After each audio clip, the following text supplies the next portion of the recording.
So it says, as we all know, the mustard seed is the smallest of all seeds on earth. Right. So it's comparing the mustard seed to a set criteria, which is seeds. But what is the intent of what he's saying? Is it to make a claim about the mustard seed? Sure. Or is he doing it as a way of making an allegory about faith?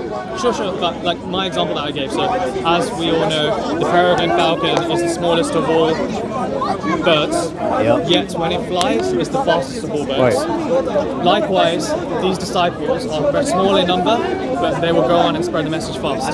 So in that version, I believe, in my personal view, I'm factually incorrect in the first part of that statement. And I believe anyone in the park or anyone anywhere can correct me on that. But there are plenty of idioms that aren't factually true, but people accept them in the language for conveying truth. So, for example, I once heard from the horse's mouth that. Now, I didn't really go up to a horse and hear from the horse's mouth. Yeah.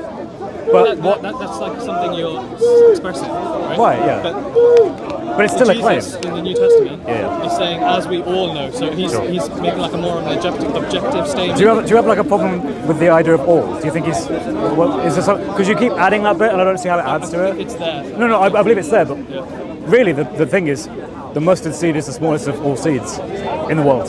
That's a problem, right? Not the first bit. The reason I'm bringing in all. Yeah, God bless you, man. Is because I feel like when it says, as we all know, the mustard seed. So it's saying, as we all know, I feel makes it a factual statement, because he's saying in every possible conceivable way of understanding this statement, it's going to be true. Well, we can give examples of that in English, but that's not true. Like I can say everyone knows that John is the best person, but that doesn't mean I literally think everyone knows. I'm just using it as a way as overemphasizing or pointing to the people around me, and I think that's fine. Yeah, no, I understand. So don't get me wrong. I think it's possible. Well, Is there any way of understanding, like, as we all know, John is the smallest person out of all the people in the world? That's more of a comparison for me. Of course it is. It's poetic language. I could be saying, you know how small John is. That's basically what I'm saying. It's common to do this. Like, it's common in this language. I understand. As we all know, John is a small person. Yeah.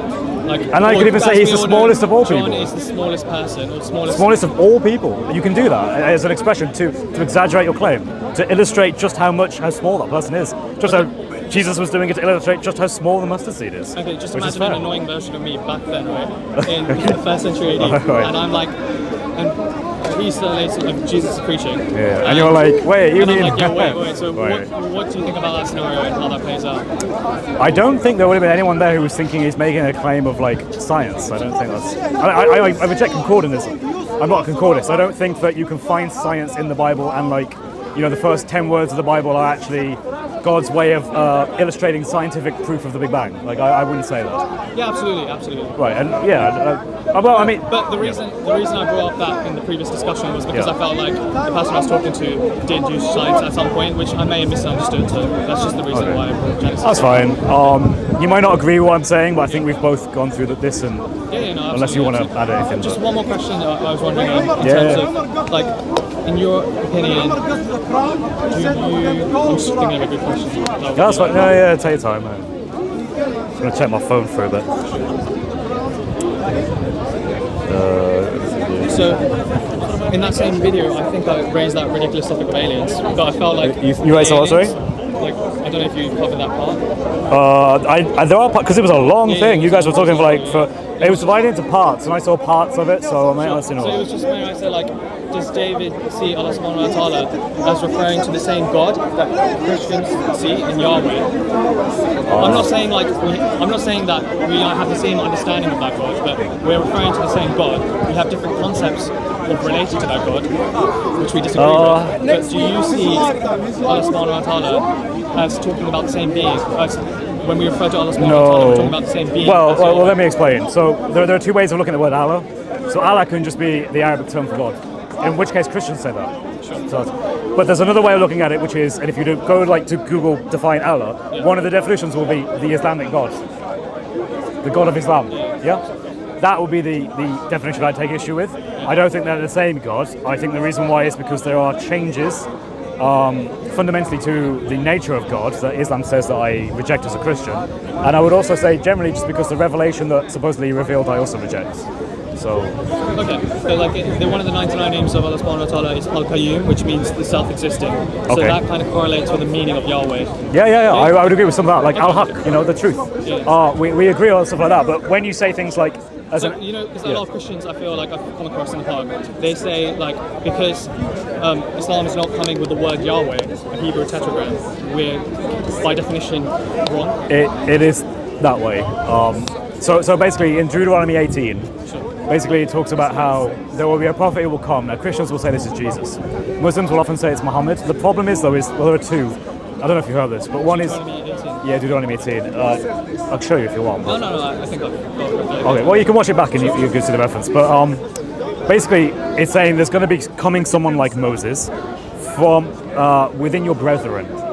And within your brethren, everywhere else is basically meaning the Israelites. And that, of course, obviously is a problem if you say it's Muhammad, because Muhammad came from Ishmael, not Isaac. And the other one is that, and he will come in the name of the Yod-Heh-Vav-Heh, Yahweh. Okay. Which, of course, again is problematic if Allah never says that. But here's the thing. You could actually make a claim he kind of did. You could say, well, actually, we affirm, for example, or Yahya, John in the Quran, Yahya. Well, Yahya, the actual term, derives from something that has an ending which means the God of Yahweh. So within the name itself, they're taking something that does mean the God of Yahweh. Now, my understanding from Islam is that Muslims wouldn't say that Allah's name is Yahweh or Jehovah. Or, But like that name to the Jewish people means something. It's not just a name, right? It's like it means the self-existing, the eternal one. So yeah, but it is him. Al-Qayyum Yeah. also means the same thing to Arabs. So like it's coming in the same kind of way. So, I mean, Well, could you call Allah Yahweh? but like that's why I'm saying, like that's why I went to the alien topic. So that makes sense, because then if God is revealing himself to aliens, Yeah. is he going to be using a Hebrew tetragram, or is he going to use a language that the aliens can understand? See, so like if they have some inspiration in their planet, he's not going to come with a Hebrew tetragram, right? Which is what Dave was saying. He's going to come with a language that they understand. The same kind of, I don't see anything wrong with that in the Christian worldview. The same way, he's going to come to Arabs with a word that they understand. That can relate to the same meaning I that Yahweh definitely has. agree with you, because we kind of have a thing where our New Testament is in Greek. So when they wrote the Greek and they wrote the Greek Septuagint, they didn't actually want the to word translate. Yahweh, They didn't use that word, the Yod-Heh-Vav-Heh. They translate it as Lord. I believe it's either Adonai or Kyrios. I believe it's Kyrios, but I could be wrong. And that's why in the New Testament you keep hearing God being called Lord. Like Kyrios. It's not like they're not literally switching to writing Hebrew, so you're correct there. But for us, we do have to affirm what his name is. We do have to say. So when Jesus, when he was speaking, he would have spoken Aramaic predominantly, and he would have said he would have said the name, like he would have affirmed that was the name. If someone asked him what is the name, then he would have said the That could name. have been for the cultural context of the time, right? Like he's saying Yahweh because that was a word that was a name that was known to the people of his area. Whereas like if you go to Saudi Arabia, like President Saudi Arabia, Sure, that name- but I mean, like I'm an Englishman, right? So, but all this is foreign to me, and yet I know the names. I know Yod-Heh-Vav-Heh, right? That's what I'm trying to establish. So, like, if aliens have their own understanding of God, do you say that God, when they're communicating with you, they have to come in the name of Yahweh? Yeah, they would, yeah. So we believe Jesus did, as he affirmed that Yahweh So was his they father. have to like utter Yahweh. Well, they would have. They couldn't. You see what I mean? Like, Yeah, they couldn't deny it. Yeah, but my understanding is in Orthodox Sunni Islam, Muslims would say no, his name is not Yahweh. no, because we affirm that the meaning of that name being self-existing, the eternal. So that's what I mean. Well, yeah, I mean, the issue is anyone could do that. Like a pagan could be like, yeah, we affirm Yahweh. We don't say it, but what we mean is we affirm that he's the truth and he's, you know what I mean? Sure, but I think that the thing about coming in his name, that's not talking about everything. That's just talking about like that's one part of what that prophet's going to do. So Sure, but if they don't do it, then they aren't a prophet. Or if they explicitly don't, if they explicitly say that's not his name, then it's another god. Are you saying like? Sorry, to be difficult. No, that's right. Yeah. Are you saying that, like an alien, if for some reason God's given them divine inspiration, they can't come in any other name but that name? That's an interesting point. But what I would say is, I would actually check hypotheticals. Because the issue with hypotheticals is, I can come up with hypotheticals to you about Islam, and you'd be like, wait, that's kind of not. It's not like a hypothetical that's attacking Christianity. This is well, like it's about aliens. Like, really, could apply to Islam and Christianity. yeah, it can. But I think using aliens is an odd one. Use like a foreign culture or something. Okay, sure. I mean, that to me seems more realistic and grounded. So the new world was cut off from the old world for ages, right? Say if God, I mean, it's going to be hypothetical. Like say if God revealed Himself in the new world. Before they had contact with the old world. Does that mean the new world, the word had to be Yahweh in the way that God revealed Himself to that people? Yes, that had to be the intense prophecy. But then why does the alien thing not work either? Well, because we don't know aliens exist. But my point is, when you invoke aliens, it's a bit like, maybe you're right. Maybe the analogy is fair because, I guess it is. It's just that when you talk about things like aliens, you get. You know what I mean? I know it sounds big, but like that's the reason because I want to draw it to its full conclusion. Like I remember I had a debate with someone about abortion, just real quick, and they were saying like, well, you say it's wrong to kill human beings, but what if dogs in the future could transform into human beings? And I was like, what? Sometimes the hypotheticals can be not conductive. But I agree that maybe aliens was conductive. I think maybe that's fine. Thanks so much. Really You happy with that? All right. One day I would love to have a chat with you about other things as well. Absolutely. It's good.